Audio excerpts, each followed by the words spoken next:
pernah diminta Densus 88 dibubarkan dan diduga danai kelompok teroris Fadlizon. Jadi bidikan Densus tentang seorang tokoh politik yang dikabarkan memberikan sumbangan kepada kelompok yang diduga organisasi teroris sungguh mengejutkan. Bagaimana bisa seorang tokoh yang seharusnya hati-hati untuk tidak terlibat dalam tindakan terorisme atau gerakan terorisme malah diberitakan memberikan sumbangan pada organisasi teroris. Ingat, terorisme itu bukan kejahatan biasa, terorisme itu kejahatan kemanusiaan yang dilarang oleh semua negara di dunia ini dan juga dilarang oleh semua agama. Tapi saya tidak tahu ini, apa motifnya si Fadlizon. Ini menurut saya sudah keterlaluan dan kasar. Kalau saya mengatakan Fadlizon anggota DPR seperti buntelan kentut, dia marah atau tidak? Bagi saya dia menciptakan kebohongan publik, menciptakan kegaduhan publik. Politisi Gerindra, Fadlizon, memberi komentar yang mengagetkan. Kata Fadli, di Indonesia hari ini nggak ada lagi teroris. Fadli juga berkomentar bahwa Densus 88 sudah saatnya dibubarkan karena menciptakan Islamofobia.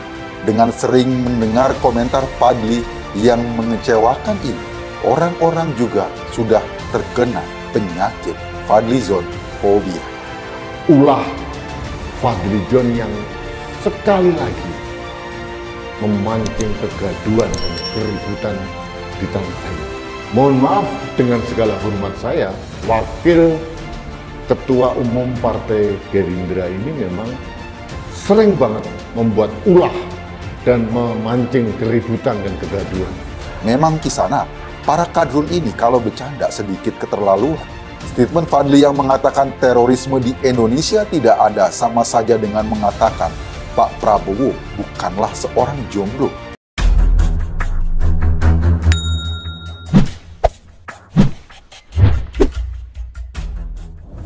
Nama Fadlizon ramai diperbincangkan warganet lantaran dirinya diduga membantu pendanaan untuk kegiatan yang berhubungan dengan kelompok terorisme melalui Hilal Ahmar Society Indonesia Tahasi. Organisasi itu dianggap terafiliasi dengan kelompok teroris Jamaah Islamiyah atau JI karena Angga Dimas Persada yang pernah menerima bantuan uang $20.000 dari Fadlizon telah ditetapkan dan ditangkap Densus 88 beberapa waktu lalu. Hal ini disampaikan Daniel Tonapa Masiku SH, Perekat Nusantara dan Advokat Peradi kepada pers di Jakarta. Daniel Tompa juga menjelaskan pada Desember 2001 Densus 88 menyatakan tangkapan berikutnya akan menggegerkan publik. Lalu ada pengamat yang menduga-duga bahwa dia adalah pejabat publik karena sering tampil di massa. Jika dihubungkan dengan fakta-fakta yang berkembang saat ini, sosok itu diduga adalah Fadlizon. Jika dihubungkan dengan Hasi yang telah beroperasi di Indonesia sejak tahun 2011, namun Hasi ini secara aktif melakukan perekrutan dan pembiayaan pelatihan militer pejuang teroris asing atau Foreign Terrorist Fighter JI ke Suriah dan sejak tahun 2015 telah dinyatakan sebagai organisasi terlarang melalui putusan Pengadilan Negeri Jakarta Pusat dalam perkara terorisme.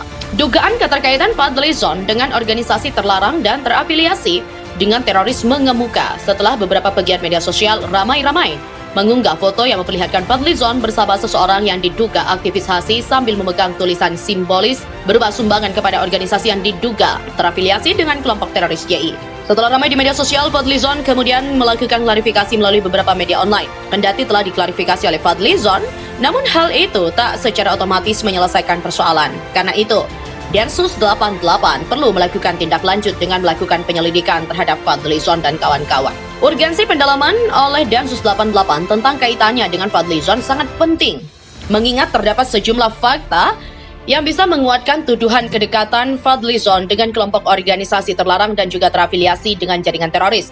Fakta itu antara lain, Fadlizon dinilai membela beberapa terduga teroris yang ditangkap. Bahkan ia secara gamblang dan konsisten menyuarakan pembubaran Densus 88. Isu soal terorisme dan figur Fadlizon memang cukup menarik, mengingat sikap Fadlizon atas isu-isu terorisme memang acap kali kontroversial. Dan yang paling menonjol adalah tuntutan Fadlizon untuk membubarkan Densus 88. Densus 88 menangkap beberapa terduga teroris yang secara kebetulan beberapa diantaranya merupakan pengurus lembaga atau ormas berpengaruh. Ia juga menjelaskan terdapat benang merah antara rangkaian sikap politik Fadlizon yang acap kali menyerang bahkan meminta pembubaran Densus 88 dan secara membabi buta melakukan pembelaan terhadap beberapa terduga teroris yang dihubungkan dengan isu pendanaan kepada organisasi yang terafiliasi dengan kelompok teroris.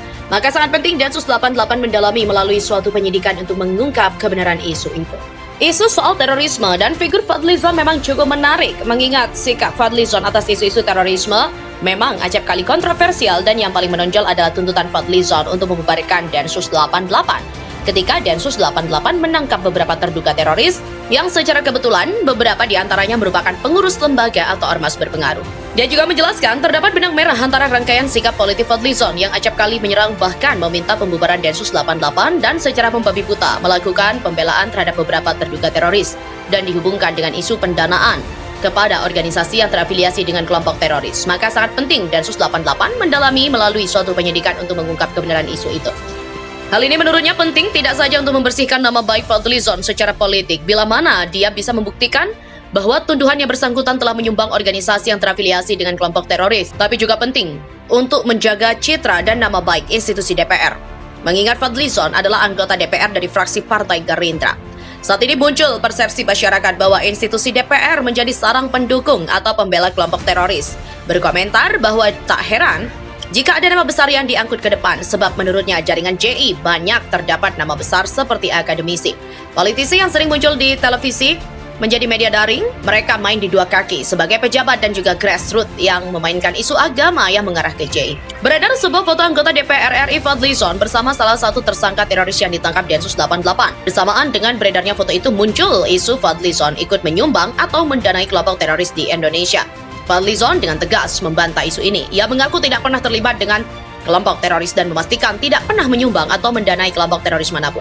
Saat ditemui di kediamannya di Lubuak Batingkok, Kabupaten 50 Kota, Sumatera Barat, politisi Partai Gerindra itu mengatakan bahwa isu itu adalah fitnah dan foto yang beredar merupakan foto di tahun 2015. Ia mengatakan bahwa saat itu FIPS yang dipimpin Ustadz Bahtiar Nasir menggalang dana untuk pengungsi Suriah di perbatasan Turki. Namun karena dana itu digalang dari masyarakat, mereka meminta waktu kepada dia dan Fahri Hamzah yang ketika itu wakil ketua DPR untuk menerima, dan dia pun menerima. Dia pun mengungkapkan bahwa alasan dari FIPS meminta dirinya untuk menyerahkan uang itu karena pihak FIPS menilai dirinya sebagai wakil rakyat yang pantas untuk menyerahkan uang itu.